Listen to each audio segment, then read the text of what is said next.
He told her for 3 years straight that he was terrified of commitment, that he loved her. He always made sure to say that part, but he just didn't know what he wanted. Space, he said, a break, just a little time to clear his head. And she believed him, because she loved him, because they'd been together since they were teenagers and he was the only life she knew. So every single year, around the same time, she would let him go. And every single year, he would come crawling back, telling her it was a mistake, that he'd been stupid, that she was the only one for him.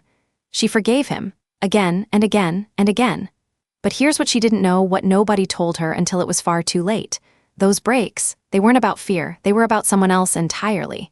And the man who swore he could never commit, he had absolutely no problem committing. Just not to her. Let me take you back to where this started. Let's go back 5 years. She was 17 when they first got together, and back then it just made sense. They laughed at the same things, they had the same energy. The kind of relationship where you can sit in silence for an hour and still feel completely close.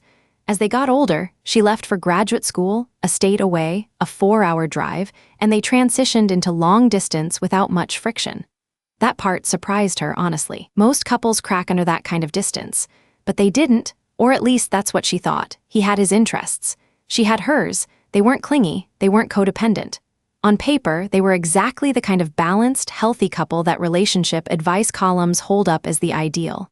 Supportive, communicative, secure. And for roughly 90% of the year, things really were that good. The problem was that other 10%, the sliver that started showing up with quiet precision. Once a year, every year, like something written into a calendar, no one else was allowed to see. The first time it happened, she was blindsided. He came to her at the end of March, and she would later realize with a chill that it was always the end of March, and told her he didn't know if the relationship was what he wanted. He loved her, he said. He'd always love her. He just needed space. She was devastated, but she agreed to the break because she didn't know what else to do. She didn't want to beg. About 2 months later, he showed up again. He said he'd been stupid, that he regretted everything, that she was his person. She took him back. A year went by. Things were genuinely good. She exhaled. She told herself it was a one-time thing, a blip, the kind of turbulence every long-term couple weathers at least once. Then March came around again. Same speech, same timing, same careful words about love and space and not knowing what he wanted. She agreed to another break. He came back again, and she made herself believe, truly, fully believe, that it would stop here. That this time, they'd turned a corner. Little did she know, the pattern had only just begun to show its real shape. Year 3, she could feel it coming this time. Not weeks in advance, not with certainty, but there was something, a low hum in the back of her mind that started vibrating as late March approached. And sure enough, he gave her the speech again. Same words, same hesitation. Same performance of a man being honest about his limitations. But this time, something shifted in her. Not just heartbreak, something colder, more clear-eyed. This time, she didn't beg. She didn't cry in front of him. She agreed to the break, but on her terms. She told him directly, "Do not contact me unless you are prepared to actually fight for this. Not another apology tour.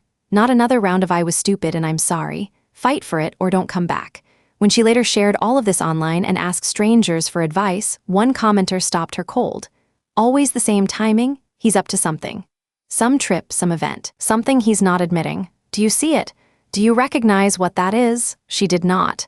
She fired back immediately, he's not that type, he's a good person. He wouldn't be sneaky. She was still protecting him. Even then. Even from the truth that was standing directly in front of her. Think about that for a second. This woman had now watched the exact same scene play out 3 years in a row. Same month. Same timing. Same speech. And every single time he came back, she had welcomed him, because she loved him. Because 5 years is a long time and you don't just throw that away over something that keeps resolving itself. That's the story she was telling herself. But here's the thing about patterns, they don't lie. People lie about their patterns constantly, but the patterns themselves are always honest. And what this particular pattern was telling anyone willing to look clearly was that this was not anxiety. It was not fear.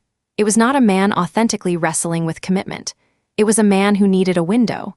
A documented, acknowledged window of time, every spring, that he could point to later and say, well, technically, we were on a break.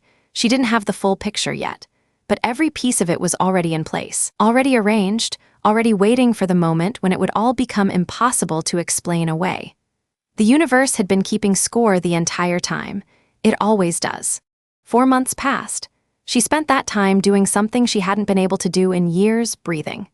She went back and read her own post, the one she'd written in confusion and desperation at the start of the break, and reading her own words back to herself was like stepping outside of her own head for the first time. She could see it. She'd been making excuses for him.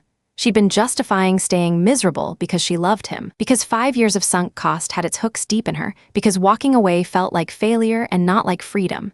So when she visited her hometown that summer, she had the conversation. They both knew what it was. There were real tears from both of them, but underneath the grief was something else, a quiet relief, the kind you feel when something that has been straining for a long time is finally released. They broke up. And she told herself, this is right. This is the hard thing that is also the honest thing. Now we both get to figure out who we are on the other side. She genuinely believed that's what was happening. She was wrong about almost everything that followed. She thought that was the whole story.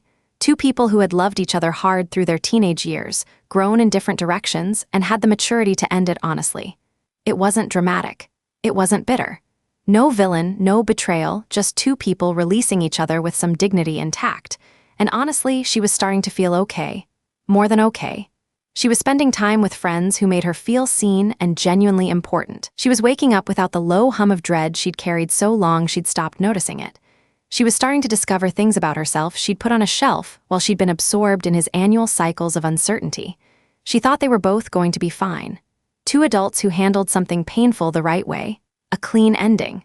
The kind you hear about but rarely get. She was about to find out that the ending she thought she'd written, the graceful, mutual, nobody's the villain version, was not the real story at all.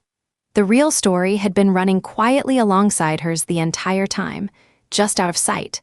Just 1 degree off from everything she could see. She found out that he had been cheating for at least 2 months before he even asked for that last break. 2 months. While she was a state away in graduate school, trusting him, defending him to strangers on the internet, telling people he was a good person who would never do something like this, he had already been building something with someone else. And it was not a minor thing, not a mistake, not something you could explain away as confusion. 3 days after they officially broke up, he made it official with the other woman. 3 days. Think about what that actually means. It means the break was not about space. It was not about commitment anxiety. It was an exit strategy. A clean alibi. A way to keep one door open while he walked through another so that when the time came, he could say he'd been honest, say they'd already agreed to separate, say it wasn't cheating if they were technically on a break. Remember what she told those commenters? He's always struggled with a fear of commitment. I've never pressured him, he just can't do it. That was the story she'd been carrying. Here's the real one, he committed completely, immediately, without hesitation, just not to her. And then it gets worse. Within a couple of months of officially being together, he moved in with her. Let that land for a second. The man who had spent 3 full years telling his girlfriend that commitment was something he was working through, who had needed annual breaks to breathe, who had given speech after speech about love existing alongside uncertainty, that same man packed his things and moved in with someone he had known for a matter of weeks. He wasn't afraid of commitment. He was afraid of committing to her, and every single one of those breaks, every carefully worded conversation about needing space, every tearful return, every promise that she was his person was borrowed time. It was a lie that she was handed and made to carry like it was her weight to bear, like the problem was her impatience. Like if she'd just been understanding enough, flexible enough, patient enough, he would eventually get there. He had already gotten there. He'd been choosing, quietly and deliberately, every March, for 3 years in a row. The only person in the entire situation who didn't know the full truth was her. Here's the part that matters most. She didn't fall apart. I know that's what you might expect, 5 years, a betrayal that quietly rewrites every memory she thought she had, and a self-esteem that took a serious hit the moment she understood what had actually been happening. That hurt. Of course it did. She's human, but something else happened too. With that relationship finally, truly lifted off her, she found something she'd been carrying under it the whole time without realizing. Herself. She spent time with friends who made her feel genuinely loved and important. She discovered new things about who she was every single day. She woke up and felt something she said she hadn't felt in a very long time, real happiness. Not the conditional kind that depends on whether he comes back. Not the exhausted relief of the 90% of the year that was good. Honest, earned, unconditional contentment. She told herself it had to happen. The betrayal was the thing that finally gave her permission to release something she never should have been holding. And she was right. Karma doesn't always arrive as punishment for the other person. Sometimes it arrives as pure, unexpected freedom for you. There's something about this story that keeps pulling at me. It's not the betrayal itself, as ugly as it is, betrayal happens. What gets me is the architecture of it. 3 years of carefully constructed speeches about love and fear. 3 years of leaning on her patience, her understanding, her willingness to wait. He knew. Every single time he came back to her, he knew what he was doing. And every time she took him back, he let her believe it was a victory, that her love had been strong enough to pull him home.